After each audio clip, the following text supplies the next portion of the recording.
की बात कार्यक्रम में किए अपने विचार साझा। कहा, कोरोना संकट काल में आत्मनिर्भरता के रूप में देश ने सीखी सामर्थ्य की नई परिभाषा।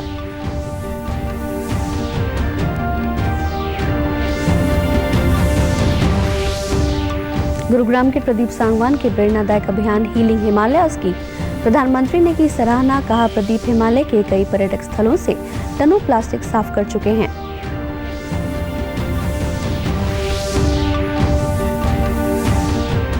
सरकार और किसानों के बीच अगले दौर की वार्ता मंगलवार को होगी।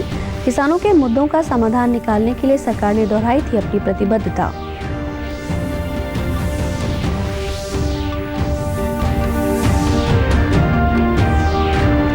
और यमुनानगर के किसान सब्जियों की जैविक खेती कर कमा रहे हैं दोहरा लाभ।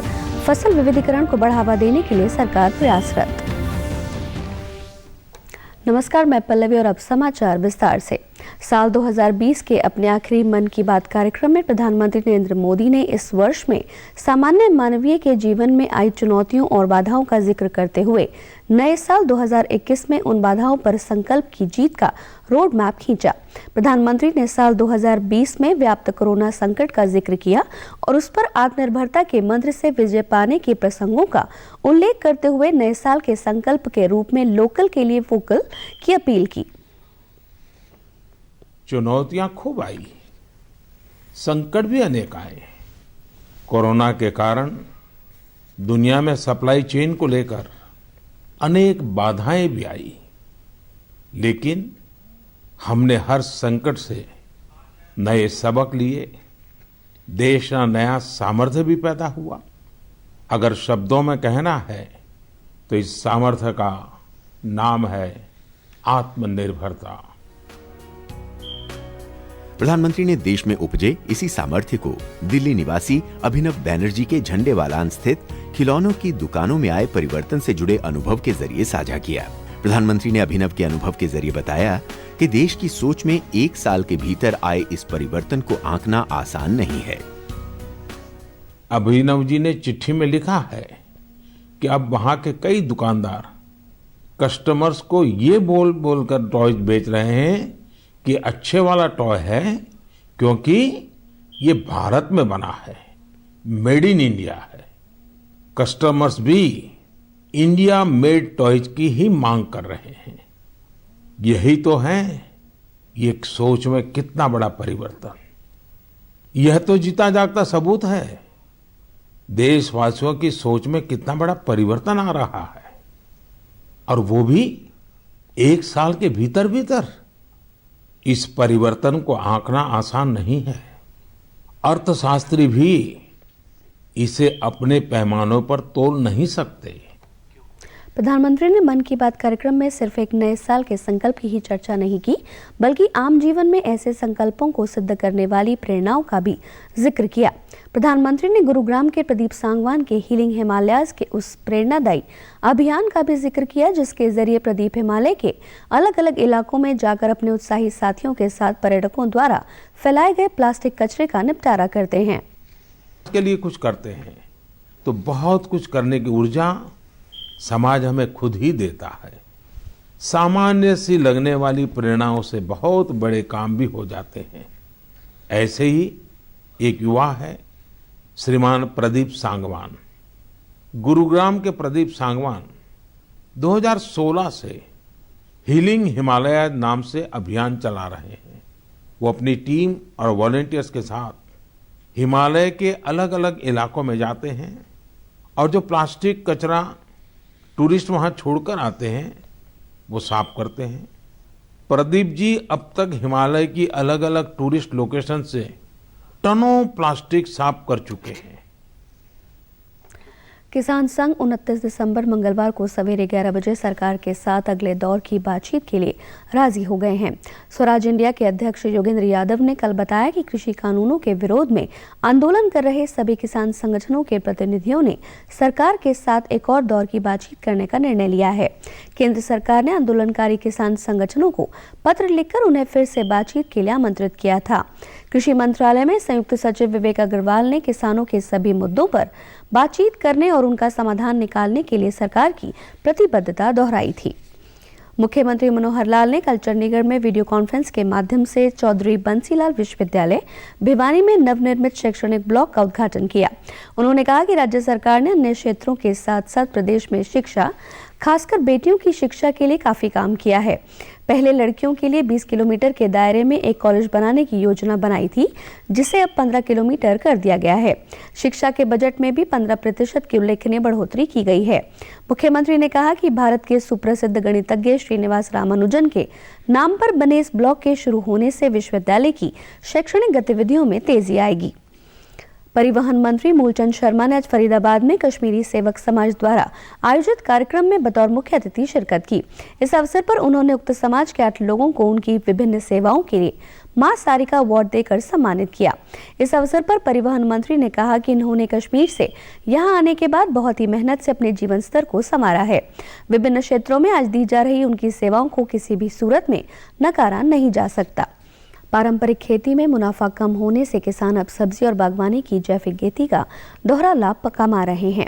पारंपरिक फसलों में रोग भी अधिक आते हैं और अंधाधुंध कीटनाशक दवाइयों का इस्तेमाल होने से स्वास्थ्य भी प्रभावित होता है।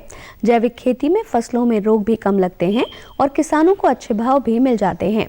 यमुनानगर के किसानों का कहना है कि वे सभी तरह की सब्जियां लगाते हैं और अपने एक्सक्लूसिव आउटलेट पर इन सब्जियों को बेचकर अच्छा मुनाफा कमा रहे हैं। ये कहने लगा जी जैविक खेती करने का बड़ा फ़ायदा है। एक तो मार्जिन बढ़ेगा, एक तंदुरुस्ती आएगी, मार्केट में बेचेंगे। तो उसके बाद हमें 2 एकड़ में सब्जी लगानी चालू कर दी जी। अब हमें इसको एक तो डेली वेज के एवरेज अच्छी निकलती है, सब्जी का पैसा बनता है जी। गेहूँ की बाट हम 6 महीने देखते थे, और गेहूँ से डबल इनकम है सब्जी में। पहले खेती करते थे अपना, वो तो शुरू में तो बहुत अच्छी थी, खाद दवाइयाँ बहुत कम गिरते थे, लेकिन उसके बाद पैदावार ज़्यादा लेने के चक्कर में तो अपना ज़्यादा खाद और दवाइयों की तरफ बढ़े और बीमारियाँ ज़्यादा बढ़ती चली गई इस तरह ही। तो हमने भी अब 1 एकड़ से ये काम शुरू किया है।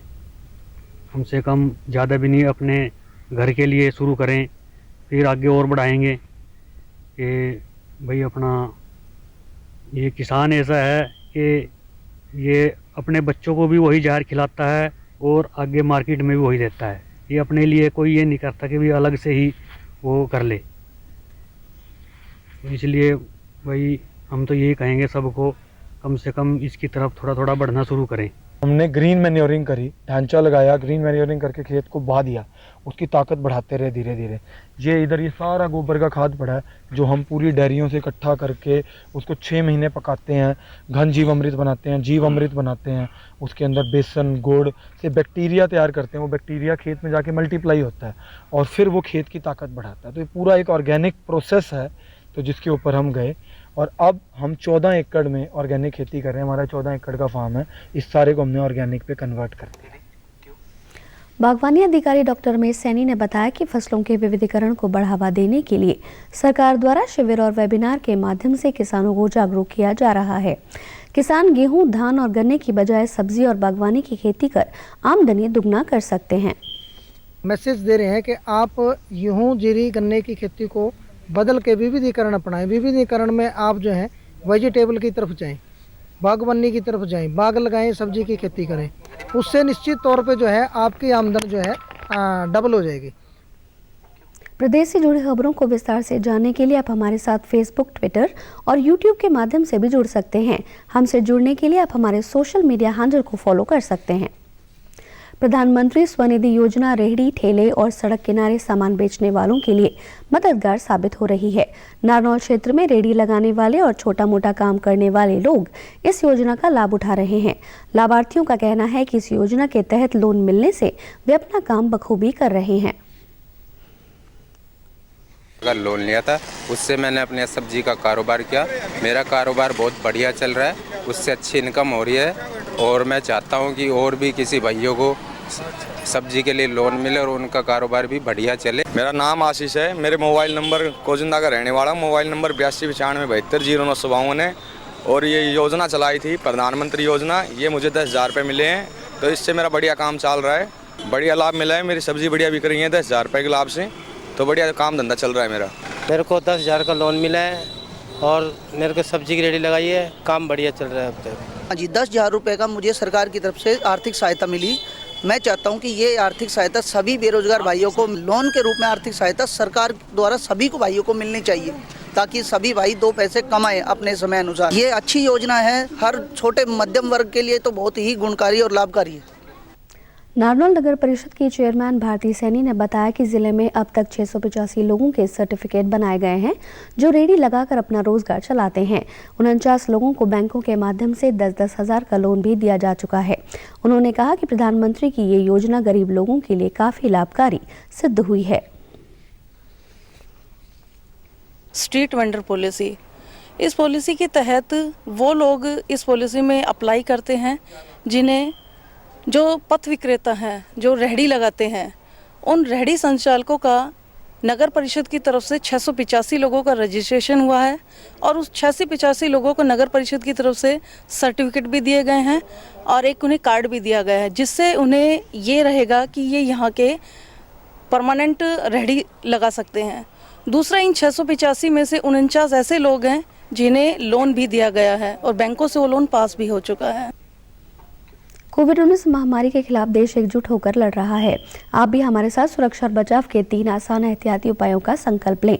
मास्क हमेशा सही ढंग से पहनें, 2 गज की दूरी बनाए रखें और हाथ बार-बार धोएं। देश में पिछले 24 घंटों में 21,400 रोगी कोविड से ठीक हुए हैं और स्वस्थ होने की दर 95.82% हो गई है। अब तक कुल 57,61,500 से अधिक लोग महामारी से स्वस्थ हो चुके हैं। पिछले 24 घंटों में 18,700 से अधिक नए मरीज सामने आए और इसी के साथ कुल मरीजों की संख्या 1,01,87,800 से अधिक हो गई है। इस समय देश में मरीजों की संख्या 2,78,600 है। 170 दिनों के बाद पीड़ितों की ये सबसे कम संख्या है। स्वास्थ्य मंत्रालय ने कहा है कि भारत ने कोरोना महामारी से निपटने में एक और कीर्तिमान प्राप्त किया है। दैनिक नए रोगियों की संख्या 6 महीने के बाद 19,000 से नीचे के स्तर पर आई है। उपचाराधीन रोगियों की संख्या में भी लगातार गिरावट का रुझान बना हुआ है। वहीं प्रदेश में कोरोना से स्वस्थ होने वाले मरीजों की संख्या बढ़कर 2,53,000 से अधिक हो गई है। प्रदेश में रिकवरी रेट 57.16% और मृत्यु दर 1.10% है। राष्ट्रीय कार्यबल एनटीएफ ने ब्रिटेन में पाए गए कोरोना के नए स्वरूप के मद्देनजर परीक्षण, उपचार और निगरानी की रणनीति में साक्ष्य आधारित संशोधनों पर चर्चा की। कार्यबल की बैठक भारतीय आयुर्विज्ञान अनुसंधान परिषद द्वारा नीति आयोग के सदस्य प्रोफेसर विनोद पाल और स्वास्थ्य अनुसंधान विभाग के सचिव और भारतीय आयुर्विज्ञान अनुसंधान परिषद के महानिदेशक प्रोफेसर बलराम भार्गव की अध्यक्षता में बुलाई गई थी। बैठक के दौरान इस बात पर जोर दिया गया कि ब्रिटेन में पाए गए इस वायरस से संक्रमण तेजी से फैलता है, इसलिए इससे संक्रमित व्यक्तियों की पहचान करना अहम है और भारत में इसके संचरण को रोकने के लिए पर्याप्त व्यवस्था करना जरूरी है। राष्ट्रीय कार्यबल ने कहा कि वायरस के बदले स्वरूप को देखते हुए उपचार के वर्तमान प्रोटोकॉल में बदलाव की कोई आवश्यकता नहीं है। और अंत में इस बुलेटिन के मुख्य समाचार एक बार फिर। प्रधानमंत्री ने मन की बात कार्यक्रम में किए अपने विचार साझा। कहा, कोरोना संकट काल में आत्मनिर्भरता के रूप में देश ने सीखी सामर्थ्य की नई परिभाषा।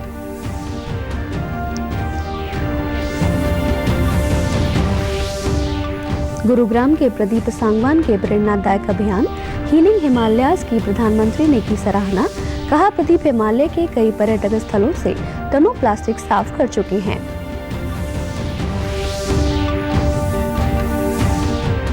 सरकार और किसानों के बीच अगले दौर की वार्ता मंगलवार को होगी। किसानों के मुद्दों का समाधान निकालने के लिए सरकार ने दोहराई थी अपनी प्रतिबद्धता।